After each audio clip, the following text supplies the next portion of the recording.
go. Lunchtime, thanks to Rudy's Barbecue, the home of the green chili stew. The Louis Bellina Show, Monday edition, and Monday's noon, 12 o'clock straight up. We head out to Nashville, that's in Tennessee, to hang out with Mitch Light of The Athletic. Mitch, how you doing, brother? I'm great. As you recall last week, you asked what I was doing this week. I said I was counting the hours until we spoke again. I'm done counting. How many hours was it? Too many. Too many. I respect that answer. I got a question, and I'll explain why I'm asking the question, but what is your dream vacation? I know you've been to Spain. You've been to Wake Forest, so maybe you've already taken your dream vacation. Yeah, Winston-Salem is not my dream vacation. It's a fine place. My dream vacation, probably Sydney or Melbourne, Australia. I've just always wanted to go there. Quick reason why. I mean, I don't need the whole journey, but why those two? Just you haven't been, or there's a story to it? I've heard it's cool. It's just so, I don't know, I've been to Hawaii, which is cool. I've been to a lot of places. Not a lot of places internationally. I've been to a lot of places in the U.S. It just seems like a cool place. My sister-in-law lives in New Zealand, and my wife always wants to go visit her, and I'm like, we're not going there. It's like she lives in a farm in the middle of nowhere. So if we're spending the money and the time to go that far, we're going to Australia, not New Zealand. You're going to civilization. Exactly. If I wanted to go in the middle of nowhere on a farm, I would just go to Michigan, where my wife grew up. I don't need to travel 30 hours to do the same thing in New Zealand. So let me ask you this, because Spain is like one of three places. I was thinking of my dream vacation, and I've always been fascinated by Spain. The food culture there is one of the tops in the world kind of thing. They have a couple of restaurants in there that are like top 10 in the world. So is Spain something I should keep on my list? Yeah, Spain's awesome. Madrid is great. Barcelona is more touristy. But they're both great, and there's a lot of other little places, Seville, Toledo, a bunch of really cool places. My problem, quote problem, is I've been out of the country 3 times in my life, and I've been to Spain all 3 times because of my daughter. So I went to Italy also when my son was studying abroad, but that was the same trip. So my daughter's moving home from Spain this summer, so my guess is I will not go back to Spain because, again, next time I travel internationally, I would like to do something different. Fair enough. And the reason why I asked this is the Zone, day one, we have a contest. You can win $5,000. It's called the Money Machine Dream Vacation, and people can enter once a day at zone1150.com. And I've been kind of asking people what their dream vacation is. That's good. We were real quick, then we'll get into actual sports. Yeah. My wife and I've been to Honolulu once, which was fine, but it's like a big city and Waikiki, the beach. Some beaches are great, some aren't. We were going to go to Maui this summer to celebrate having 2 kids graduate college and no more tuition. But then we decided to go to Spain again this fall. So we'll probably do that the following summer. Okay, where's the University of Hawaii? Which island are they on? Honolulu. Okay, I've been to Honolulu too. Oahu, the big island. Oh, yeah. I've been to Oahu because I went to I went there for softball. They played a weekend series, but we were there for 9 days. So I the first thing I did is I rented a Corvette and drove the island for 3.5, 4 days. Oh, awesome. Oh, it's incredible. The North Shore is great. There's a lot to do. The beaches are cool, like Waikiki, where all the touristy stuff is just crowded and it's very expensive. I just heard Maui is a lot more beautiful, more, just peaceful, stuff like that. So I'd like to do that sometime. Yeah, I think Hawaii might have been I've traveled a lot, just not the overseas part. And I know Hawaii is top 3 trip I've ever taken. With that much time, you just got to do everything, do it at your own pace, and horse down on the beach and up into the cliffs and stuff, and just the whole 9 yards. Hawaii was absolutely incredible. Yeah, I'd love to go back. Mitch, college baseball roundup. For those that don't know, Mitch is college baseball for The Athletic. He does the top 25. He does the college baseball roundup each and every Monday. The top series of the weekend, G-Tech versus North Carolina. NC takes it 2-1, and you basically do a little flippity-floppity. North Carolina's not really. North Carolina's the new number 3. G-Tech drops down to number 5. Yeah, just kind of reacting to what happened last week after Georgia Tech's dominating series win over Florida State. Looked like they were the best team in the ACC, maybe the best team in the country. Well, we know how things change week to week in college baseball. They go on the road. They play North Carolina. They lose games 1 and 2, and they win game 3. But which was really impressive for North Carolina was its pitching. Georgia Tech, I think, scored 29 runs against North Carolina. Against Florida State in 3 games. They were averaging close to 10 runs in ACC games, and they scored a total of 11 in 3 games up at Carolina. So I think last week we talked about Carolina. They were just sort of there all year, like a top 10 team, but didn't really have any great wins yet. We were just kind of waiting to see what would happen. Well, they proved themselves, at least at home, that their pitching is for real. Another team that I feel like we talk about every week, and it's the nature of their roller coaster. Florida ends up dropping another series and dropping 10 spots, up 10, down 10. Yeah, if someone wanted to criticize my rankings this year, and everyone's free to do it, my treatment of my extremes with Florida is probably fair game. I probably overreacted to their good series wins, and overreacted to their series losses since they were up number 5 last week after, last week, a midweek win at Florida State, and then they take 2 of 3 from Georgia. This week, a midweek loss to Bethune-Cookman, and they lose 2 of 3 at home to Auburn. So the most schizophrenic team in the SEC, maybe even the country this year. So dropped them 10 spots, 1 spot behind Alabama. They lost the series to Alabama. I don't know if they got swept, but so yeah, a team that could win it all or a team that could lose in its regional based on what we've seen so far this year. And Alabama's a great team. A very good team. Good team. Top 15. I don't know about top 10. Is that accurate for Alabama? Yeah, they're an inconsistent team, just like, they had a big slide, and then, losing 2 out of 3, I think it was in Austin, is no crime, but they had lost, after surging to second place in the SEC, they had lost a couple series, so you're kind of concerned about them. One team that you probably won't bring up because they didn't change much, which I've kind of not reevaluated, but Oklahoma, I think, is kind of being undersold a little bit nationally. They are 10-8 in the conference, but their schedule has been tough, as you know. They played A&M. We know how good they are. They played at LSU. They won 2 of 3 at LSU. They played at Texas. They played Alabama. They played at Vanderbilt. And then they swept Missouri. So, I think this Oklahoma team is, maybe not top 10, but, I've got them 12. They're better than I think a lot of people kind of think of them. Just, I don't know. Oh, you? Yeah. I think they're top 20. They're not top 10. Yeah, I just think they play up until this week, and they took care of Missouri. They played after I re-examined some things, they played a pretty difficult SEC schedule. They did, and it's one of those things, right? How many OU baseball games have I seen? And I'm trying to base my judgment on that. I like to read box scores and look at the results. Right. They look like a top 20 team. Are they closer to 10 than 20? Maybe right down the middle, and they're 16, 15. But that was my impression of them. Well, here's the deal with them. Cam Johnson, who we talked about last week, who I told you what he did in Nashville when he started, Cameron Johnson, he walked or hit 8 of the first 9 guys. Yeah, that was epic. If he is on, he is great. It's like, can you trust a team like that? He's not pitching on Friday night anymore, but who the range is so great with him, like they can be a top 10 team if he gives them if they get a great start out of him, and they might lose a series if they don't get a good start out of him. So he's a junior. He's been better this year, but he's done nothing in his career to show that he could be counted on, to give you 2 or 3 great starts in the postseason. There was nothing really earth-shattering. Maybe the biggest bust of the week was USC that went 0-4 and plummeted 9 spots in the athletic top 25. Yeah, had not played a great schedule to date. They got swept by UCLA, which is no shame, but if you're going to be a legit team, win 1 game.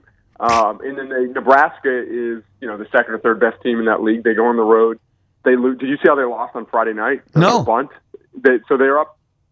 It's extra innings. Nebraska has and this is like so college baseball. Nebraska has a runner on first with no outs in the bottom of the extra innings. Sack bunt, pitcher or third baseman airmails it down the right field line. Runner scores from runner going from first to second. So basically a two base throwing error. So they lost that, and then they got run ruled on Saturday and Sunday. So it was huge for Nebraska, who is in hosting discussion with a good RPI. I think it's up to 14. but they don't. The last 4 Big Ten series, none of those 4 teams are in the top 75, so their RPI is going to dip a little bit. So my point on Nebraska is they don't play UCLA in the Big Ten. Their 2 marquee series were Oregon and USC. They lost 2 of 3 to Oregon. So if they would have lost the USC series at home, like what argument, even if their RPI is great, what argument do they have to host? Nothing really, because they hadn't beaten good teams. Well, the fact that they swept USC, now they need USC not to fall apart. If USC closes strong, that will strengthen Nebraska's argument. So I notice that you have one of the hottest teams in the country. There's only one team that has fewer losses. There's only 4 teams that have more wins in the entire country than Texas A&M, up 2 spots to number 6. Yes, and obviously great weekend for Texas A&M. They took their turn beating up on LSU. Now, the fact that, why aren't they higher? Who would they be higher than? Georgia beat them in College Station. That was a month ago, whatever. I get it. But so, I've got Georgia 5, Texas A&M 6. Not that they can't jump them eventually. So I've looked at other polls, but I didn't see where Texas A&M was. Or does anyone have them higher than 6? No, they're 8 in D1. Their RPI is 8. I mean, 6-8 is really not an argument for me. You have them at 6. You have them the highest of anyone. It's hard to get. I can't see them being higher than anyone, like 5 or higher in my polls. How much of the LSU series did you watch? I watched parts of all 3 games. I was in and out all weekend. Okay, so I made this point to you on the radio. I think we're on the radio. I don't know. We might just be talking every week. That I saw LSU in person here in Nashville 2 games and saw some of the other game on TV. I was kind of floored by how unscary they looked offensively. Like they just certain LSU teams, you're like, oh my, this guy's up. Oh my, he's going to rip a double in the gap. This guy's going to rip a double in the gap. Like Curiel's very good, but he's not hitting with power.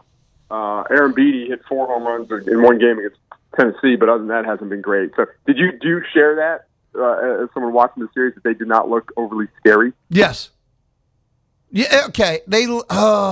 See, that's where I always get scary with grandiose teams grandiose teams, but they look like a team that was done. Yeah, I mean, they have not been good, and and they know it, Okay, did you see Jay Johnson? After game 1 saying, "Hey, I got the wrong players," and then after game 2, he blamed himself and the coaches. Like he was doing his end of the season speeches, man. You can't tell me that's all of a sudden. This team has known it. They're playing like a team that knows they're bad. Couple things too with that. First of all, they're 6-12. In 2, all wins count the same, just like a painful loss, hurts. But, they rallied to win the first game against Tennessee on Friday night, and they rallied and scored 10 runs in extra innings to beat Tennessee on the road. So they very easily could have 1 or 2 more losses. But, again, all wins count the same. I was surprised to see the resignation in Jay Johnson's voice. And, I guess, to your point, he knows his players and his team. 2 years ago, coming off his first national championship, do you remember they got in a huge hole, or they were like 2-9 or 2-10 in the SEC, and they rallied and made the tournament. But he was like, I believe in my team all year, because he had some veterans from that national championship team. I guess more carryover. He knows his roster, he knows his players. So I'm just surprised the tone difference between this year and that year. I guess it was 2 years ago when they rallied to make the tournament. He doesn't like his team. It's the most honest thing. He does not like his team. So when you say they're not scary, they have no heart. They're done. And that makes, I have a little more. When you saw them, they were probably still trying. Yeah. So I don't know. It's weird, man. That's not LSU baseball. Is that the easiest statement? Yeah, but it also goes to show you that there's no guarantees in anything. Like LSU, great program, great coach, 2 of the last 3 national championships. You can't just snap your fingers with your roster build. You can't just snap your fingers with highly ranked recruits. I mean, I follow stuff pretty good. I can go down the line. They're pitching like, oh, that guy, top 50 prospect. They were lucky to get that guy on campus. He was this guy, and they're not performing up to their ranking, which happens. Of course, you can't just go by ranking, especially in baseball. But it just shows you just nothing's given, nothing's guaranteed. I noticed you had nobody enter the polls. I mean, that's not good or bad. Just I think it might be the first time this year. Yeah, I tried. I wanted to kick Arizona State out, They lost the midweek game to Arizona, and then they lost to Friday night to BYU. Then they beat BYU twice. They went 2-2. There was really nobody. I searched for some teams. I'm trying to even think. Some of the teams. UCF but they lost the series to Cincinnati. They'd been in the poll. Jacksonville State had been red hot, but they've scuffled. I think I saw Liberty in someone's rankings, but they really haven't beaten anyone good. They have a gaudy record. There's no one else in the SEC. I mean, obviously not LSU. Kentucky lost 2 of 3 at home to Vanderbilt. So yeah, it wasn't for lack of trying. Arizona State, they still won a weekend series, so it wasn't like they deserved to fall out. And I just kept them in because I couldn't, because I didn't want to look any harder. It was just a weird week on that front. It was a very chalky week. There wasn't much, Georgia Tech losing at North Carolina. It's at North Carolina. It's not a huge surprise there. There wasn't a lot that happened this week. I can't believe that team beat that team. We've seen so many weird sweeps this year. I thought it was, things went as mostly we expected. Mitch, quick timeout, come back. Man, there's some more things we got to talk about happen around the country this weekend. Sounds good. Mitch Light of The Athletic. He hangs out with us on the D4 Land Services hotline. It is a Monday thing here on the Louis Bellina Show. If you ever need, your land cleared, land excavated, land fixed up, d4landservices.com. Forestry, mulching, pond construction, metal buildings, go to d4landservices.com. This is, welcome to the Louis Bellina Show Monday edition on The Zone. You can hear Aggie Baseball online at radioaggieland.com. radioaggieland.com. We're going to hang out a little bit more college baseball. I got some more today from Mitch Light of The Athletic. He joins us on the D4 Land Services hotline. Mitch, okay, Georgia takes 2 out of 3 from Arkansas and Fayetteville, and people don't win in Fayetteville, so it's of note, but 9 home runs in the game, and were they all in the same inning? No, they weren't all in the same inning. Okay, they scored 11. Yeah, they scored 11 in the top of the 9th, I believe. So, yeah, Daniel Jackson had 3, and 2 other guys had 2. So, just shocking. And evidently, this isn't shocking. The wind was blowing out. But it helps. It helps to understand. Yeah, it helps to understand. And I looked this up. It was one of those things I Googled, and no one had done the research for me, so I had to go through the Arkansas media guide. It's because this isn't the type of stuff that Arkansas is going to put in its game notes. But it was the first time they'd lost 2 home series in a season since 2017, and the first time they'd lost consecutive home series since 2016. Because they said they don't lose at home, and they won the Friday night. I guess this was Thursday night game. So yeah, another great series win. Georgia has series wins at Mississippi State, at Texas A&M, and at Arkansas. That's pretty impressive. In the midweek last week, NCAA history was set. Lehigh scored 20 first-inning runs against Coppin State, an all-time for first-inning runs. 20 of Lehigh's first 21 batters reached base. There was a grand slam, which I hope so, in a 20-run inning. The previous record was 18, set by Princeton in 1974. And the most ever in any inning, is 23. George Mason did it against Holy Cross, and that happened all of last year. Yeah, you kind of glossed over it a little bit because you talked about the grand slam. But they scored 20 runs, and they had 3 base hits. It was like a Little League game, hit batter, 11 guys walked, 6 were hit by a pitch. I wrote a quick story on this during the week for The Athletic, and I tried to get in touch with the Lehigh coach. I emailed him, and he had his email on the website, which most coaches don't. Usually it's baseball at Lehigh, but his email was there, so I emailed him. And he got back to me 2 days later. He apologized. He was like, I got actually a lot of responses. And he goes, a lot of inquiries about this. People want to do stories. And he goes, I'm sorry I didn't get back to you, but others I purposely didn't get back to because it looked like all they wanted to do was poke fun at our opponents who had a rough day, who clearly had a rough day. So, yeah, I don't really know what he's supposed to say because Lehigh's not even that good. They're like 9 and 20 somethings. It's not like Lehigh did anything great. They just got hit by pitches and took walks.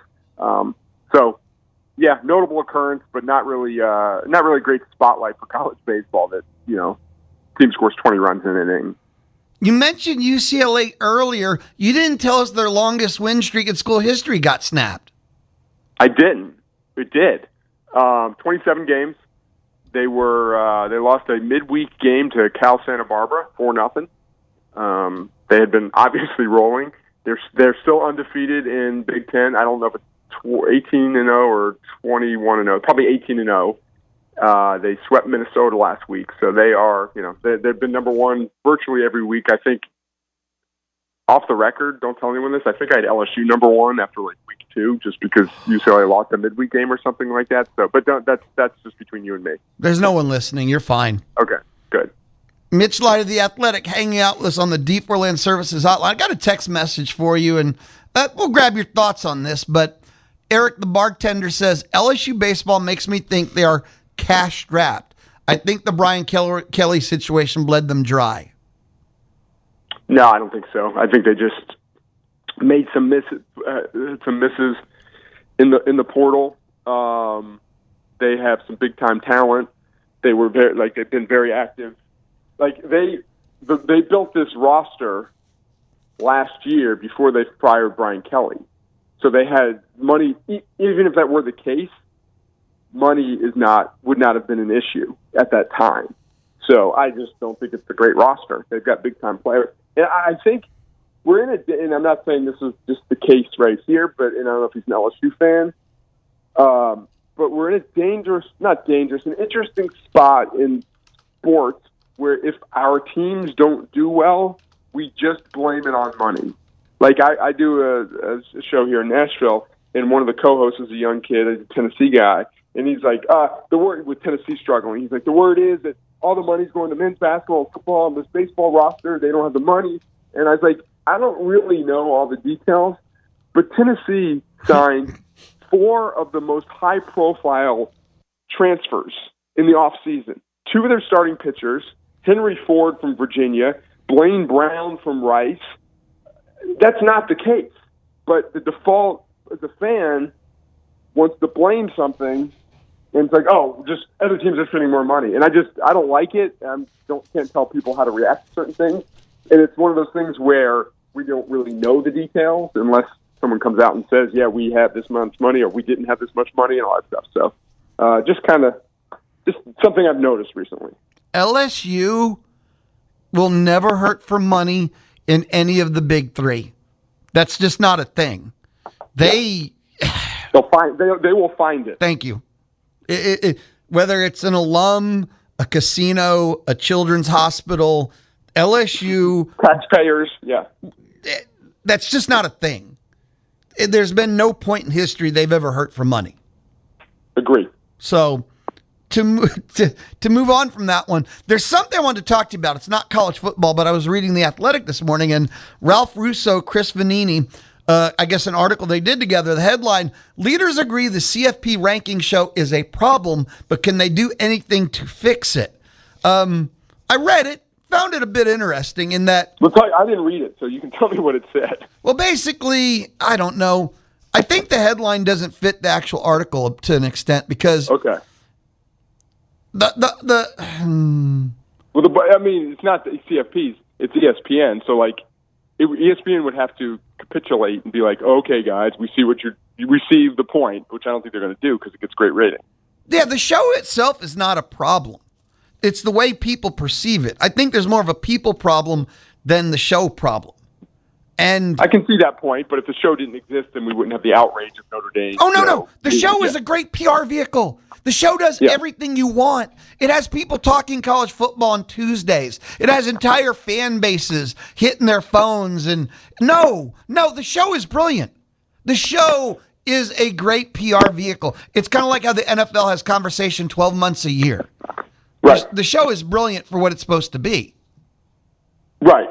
But it's also part of a bigger problem in college athletics where everyone only looks out, for the most part, for their own best interests. That's why schools doing their own thing, leagues doing their own thing. Very rarely is something done for the best interest of college athletics. And this is a small thing. But ESPN does it because it's good for ESPN, it's good for ratings, and they spend a ton on it, so I get it. But it's just like the Pac-12 imploding. No one thought that's good for college athletics, but it happened because a couple schools were only looking out for their own best interest. And that's the case in so many things in college athletics. You know, I think that the show, and we're talking about the show, the ranking shows they do on Tuesday, it can be improved. Like most anything in life can be improved, right? But yeah, well, it just seems weird. Is by having the chair of the selection show come on and like be more rational. Like I don't know if we talked about this, but I saw this the first time he was on, and then you look at social media, and most people agreed. Keith Gill, who was the selection chair for men's NCAA tournament selection committee, he went on, talked about their choices in that first reveal where they did the top 16 and then after. And he's just like spoke English, made rational arguments. You didn't have to agree with them all, but things he said made sense. On the football show, you watch that and you're like, what is this guy doing? Does this guy follow college football? And it happens every year. They change the person, and they keep rolling out just these, at times, asinine arguments.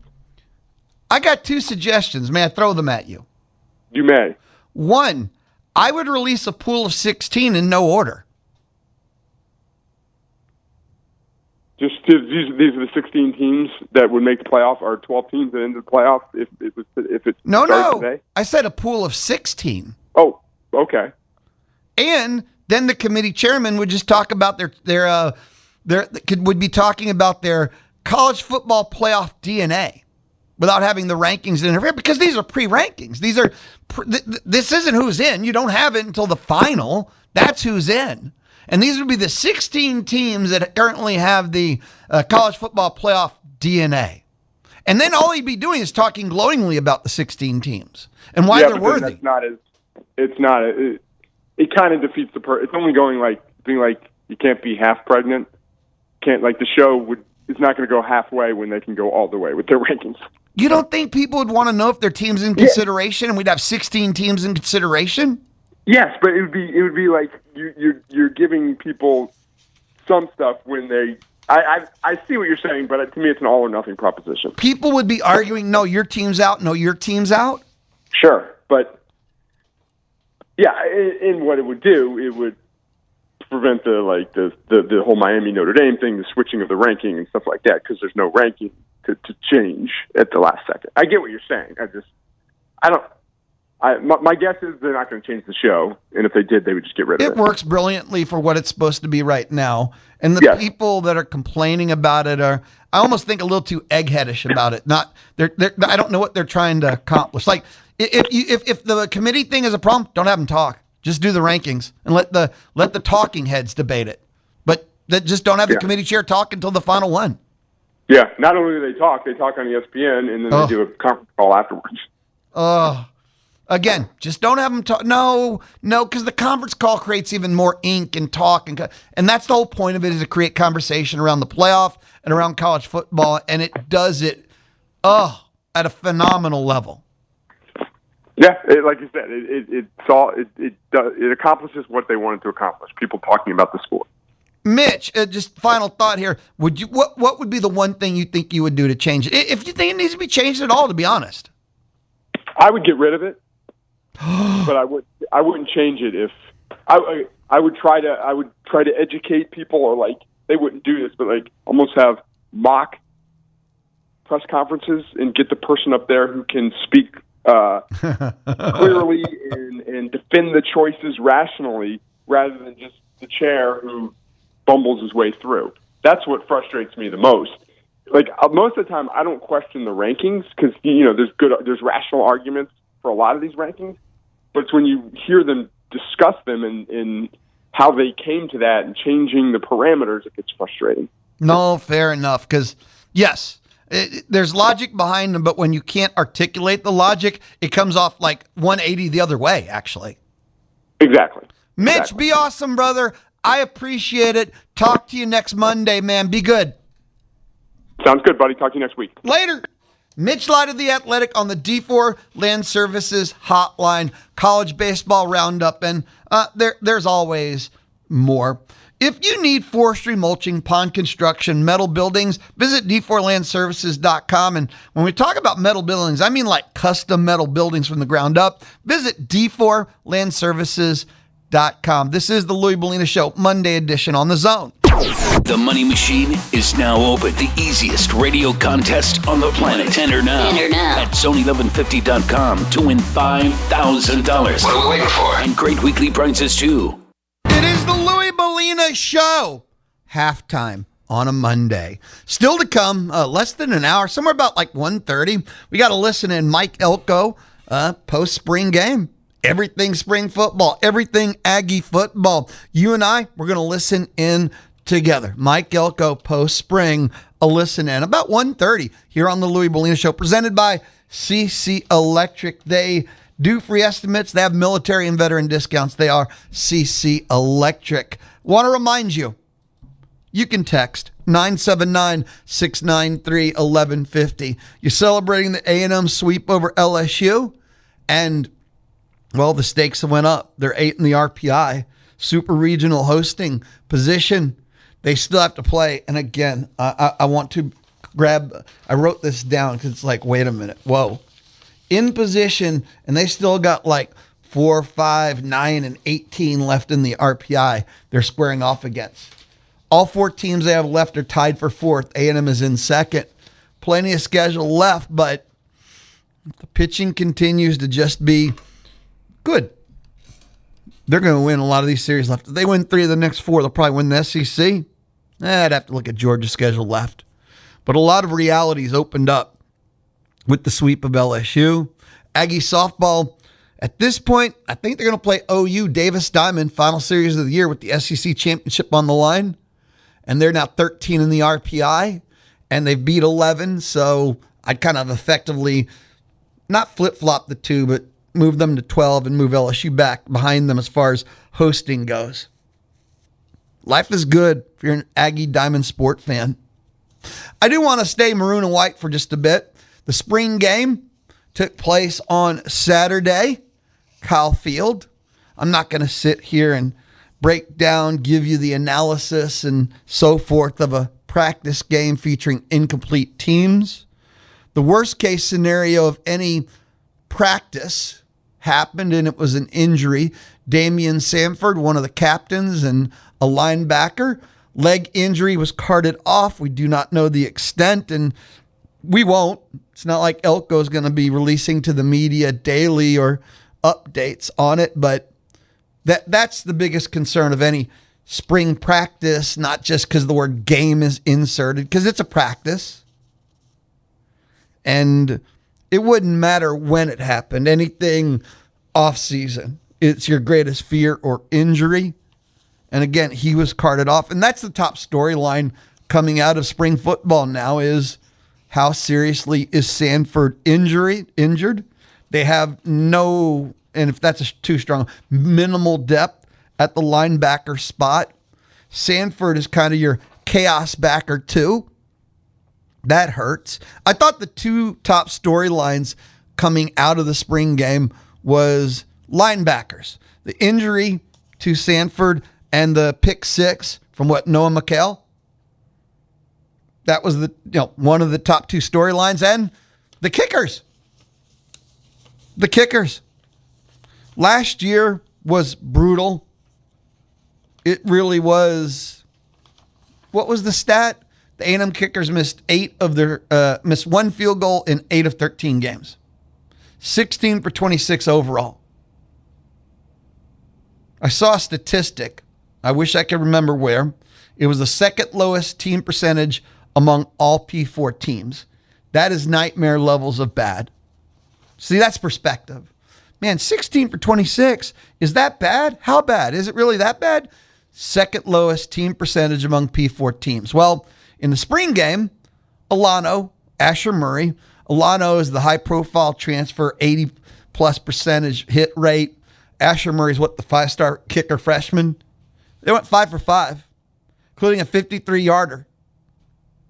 And the rest were, you might call chip shots, 39, 33, 29, 28. And that's fine. Make the kicks you should. And then you pop in a 53-yarder, Yahtzee. And sure, in the spring game, you don't have, barreling doesn't matter. Just make the kicks you should. So I thought the top two storylines coming out of the spring game, linebacker due to injury in the pick six, and kickers. To me, it is a testament to the overall, it's a spring game. What did you expect the top stories to be?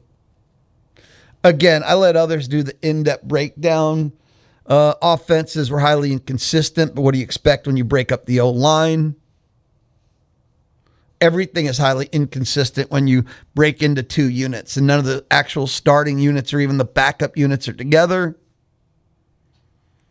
I have a question, and I know Lou always asking questions. What the hell, dude? Sorry, okay? But I have a question. A, did you go to the spring game? Because when it comes to the world of sports, I say enjoy what you enjoy. If you go to NASCAR, have the best weekend ever. If you went to the spring game, good for you. I enjoy some sports. I'm a hockey fan. I love the NHL. Stars punched me in the face, backed the truck back over me, and then ran over me again. But I do know, I am very cognizant that hockey is not that popular. At least not here in Texas.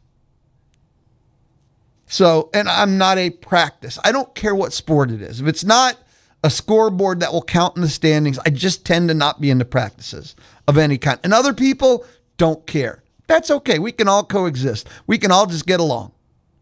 So did you go to the spring game? And did you have fun?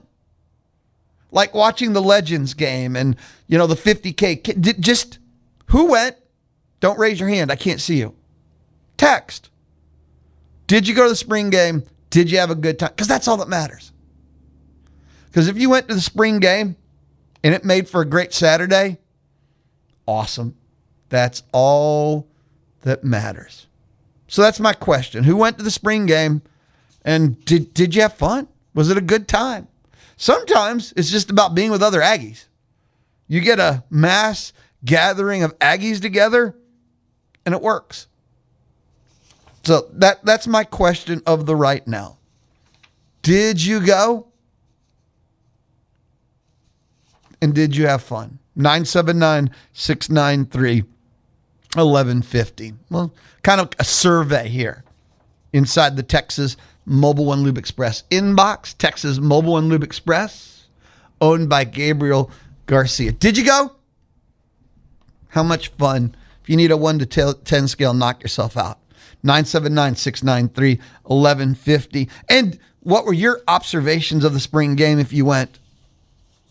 Those are the two things that I have picked up on.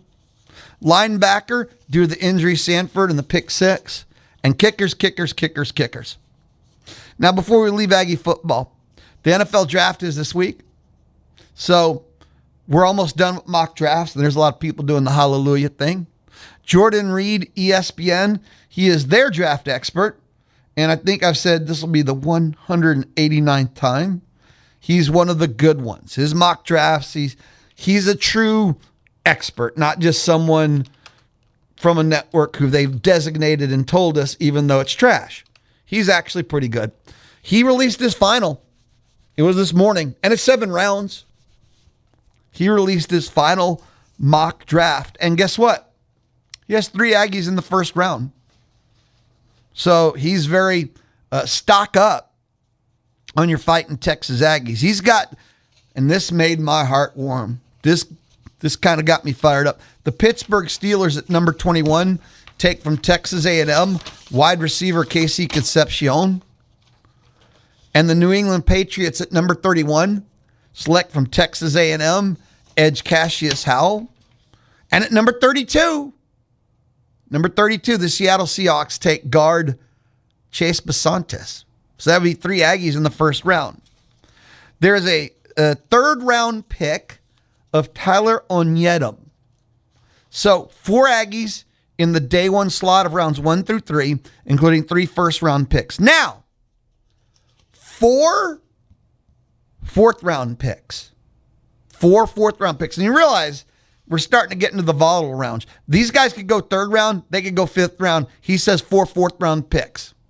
Trey Zune, Will Lee the third, Albert Regis, and Demetrius Crownover. 4 fourth-round picks. Now, 7 Aggies in the first 4 rounds. In the 5th round, Nate Borkacher, which he says Texans. I don't mention the teams at this point because that's a rough one. And that's the 8th Aggie off the board. And then in the 7th round, Le'Veon Moss, Torian York, Armaj Reed Adams. 7th round, York, Moss, Armaj Reed Adams. And the final number, 11 total Aggies, which would set the all-time NFL draft mark for Texas A&M. 3 first rounds, Basantes, Concepcion, and Howell. 4 in the first 3, 11 total, according to Jordan Reed, ESPN. Kind of can't wait. I'm a draft junkie. And then we'll go months and months without a mock draft. You'll be fiending. You'll be jonesing. You'll be begging me to find one. And there won't be any. When we come back, we'll wrap up the lunch hour of the Louis Bellina Show. And lunchtime on the Louis Bellina Show is thanks to Rudy's Barbecue. Sign up for the Zone newsletter and always be in the know about that day's guest lineup, where and when your favorite team plays, and more. Sign up at zone1150.com. Let's go to the Texas Mobile One Lube Express inbox. Oh, this is the Louis Bellina Show. Hi, hello. Presented by CC Electric. Kyle from Hutto. Again, I asked, who went to the spring game? Did you have fun? Kyle from Hutto. My family and I went to the spring game. We had a great time. We enjoyed getting on the field after the game. I enjoyed seeing wide receiver Isaiah Horton make big plays, and the touchdown to end the game got everyone excited, players and fans. 9 of 10 experience. And that's all that. Thank you, Kyle from Hutto, by the way. He went with his family. You take like your kids, right? You think your kids know it's practice. You think your kids care. No.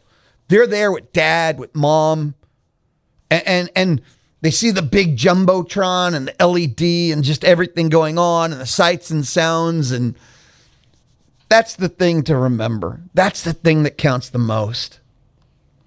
They're going to spend time with dad or mom. They saw Aggie football. Again, the sounds and the sights and everything. And that makes for a great day. It don't matter if it's some guy that will never play in a snap in the fall. And like Kyle from Hutto, we had a great time. Their kids are out on the field. The family's out on the field after the game. How many times are you going to get to walk out on Kyle Field, right? And yeah, the ending, a walk-off touchdown.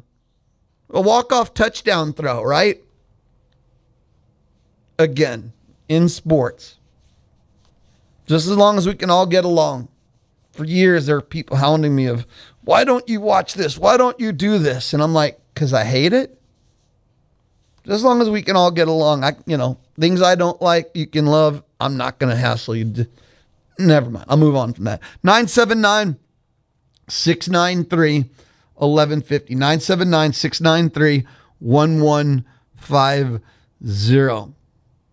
Should future spring games be more like 7-on-7 matches? No, because there's a inherent risk every day they practice when they lift weights. Injuries can happen anytime, anywhere. I don't think you can legislate. If you think there was negligence in the injury, then you can suggest changes and stuff. But saying because we put the word game, it was a spring practice. Every time they practice, whether it's at Kyle Field, the indoor, or just out on the regular practice field, there can be an injury. So if you're trying to say, oh, it would be more entertaining, I don't think a coach wants to totally waste. The value of putting freshmen who've never been at Kyle Field in Kyle Field, that's the value. Now they've been in Kyle Field. They've been in front of fans even. No, it's not like a game day Saturday in the fall, but it's something. They go through the locker room motions and experience for get it out of the way. At least you've seen it, done it. So should future spring games be more like 7-on-7 matches? Is like a no, but if the coaches announce it that way, that's fine. You remember when the NFL started doing their Pro Bowl as like a 7-on-7 or a flag football even, and someone wrenched his knee out, anything has a risk of injury to it. That just, comes with waking up out of bed each morning. So that's my answer. No, I'll be right back. It is the Louis Bellina Show inside the Charles Schwab studio, the Monday edition on The Zone. The flagship station for Aggie Athletics is The Zone. Whenever the Aggies are playing, you can hear them right here at 1150 and 93.7. Thanks to our Aggie broadcast sponsors who make it happen. Cherry Rufino with Coldwell Banker Apex Realty. Put the real estate expert on your team. Twin Peaks, Eats, Drinks, Scenic Views. And Amarillo National Bank. Locally owned, family strong, and here to stay. Listen to the games on The Zone 1150 and 93.7 FM.